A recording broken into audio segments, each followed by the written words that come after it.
جناب علی المرتضیٰ رضی اللہ تعالی عنہ کا فرمان ہے کہ جس شخص کی نیت نیک ہوتی ہے وہ زیادہ ثواب پاتا ہے اور نہایت لطف و آرام سے زندگی بسر کرتا ہے۔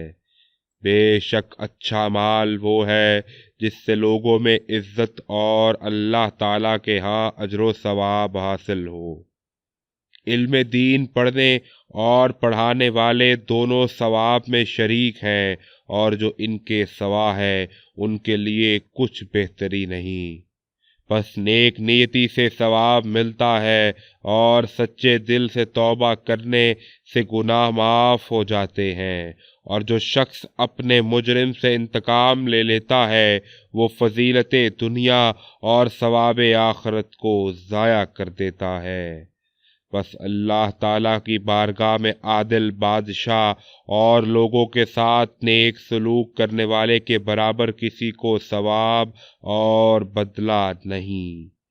دنیا کے حلال مال کا ثواب ہوگا اور حرام کا عذاب، یعنی پوچھا جائے گا کہ کہاں سے حاصل کیا اور کہاں خرچ کیا۔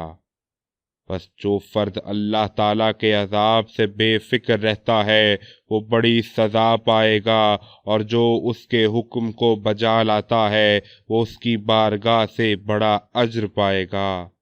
اے سونے والے کی حالت پر افسوس ہے کہ جب تک نیند میں رہتا ہے اعمال بند رہتے ہیں اور ثواب گھٹ جاتا ہے، اور جو شخص گھبراتا ہے وہ اپنی جان کو عذاب میں ڈالتا ہے اور اللہ تعالیٰ کے حکم کے خلاف کرتا ہے اور ثواب کو برباد کر دیتا ہے۔